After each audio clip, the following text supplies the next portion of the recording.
जब तक जो मेरे नबी सल्लल्लाहु अलैहि वसल्लम ने 1500 साल पहले तकरीबन तब कहा था कि जब तक आप बड़े डाकुओं को कानून के नीचे नहीं लेके आएंगे, वो मुल्क नहीं बच सकता बर्बादी से। क्योंकि छोटा चोर कितनी चोरी कर लेगा?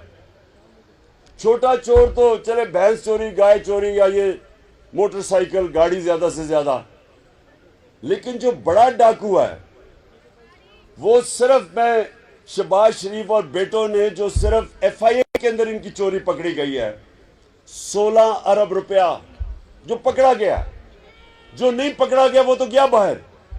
यानी जो FIA ने पकड़ा था वो 1700 था। जरदारी का ये जो ओमनी फेक अकाउंट्स वो 100 अरब से भी ज्यादा है। तो जो छोटा चोर है वो कितनी चोरी करेगा? बड़ा चोर, जो मेरे नबी सल्लल्लाहु अलैहि वसल्लम ने कहा था, मुल्क तो तब तबाह होता है जब बड़े चोरों को आप नहीं पकड़ते। वो जब पैसा चोरी करते हैं, वो बिस्तर के नीचे तो अरबों रुपया नहीं छुप सकता, उसको हुंडी हवाले से भेजना पड़ता है, डॉलर लेके। डॉलर्स की कमी हो जाती है। जब डॉलर्स की कमी होती है, रुपए पे प्रेशर पड़ जाता है, रुपया गिरना शुरू हो जाता है। जब रुपया गिरता है, हर चीज महंगी हो जाती है, गुर्बत फैल जाती है। और जिस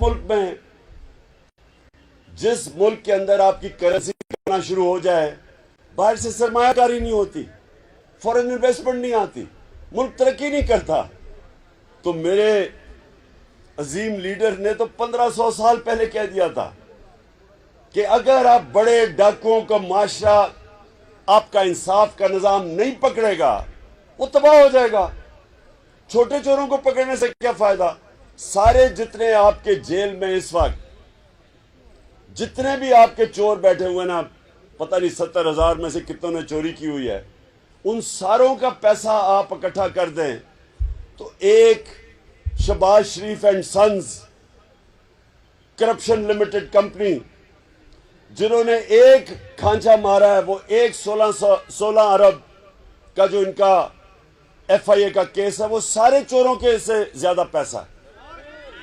सो इसलिए जो मैं आज सबको आपको तैयार करने आया हूं, देखिए, हमने मिलके अपने आप को हकीकी तौर पे आजाद करना है। हकीकी तौर पे आजाद हो ही नहीं सकते जब तक इंसाफ ना हो, क्योंकि इंसाफ लोगों को आजाद करता है।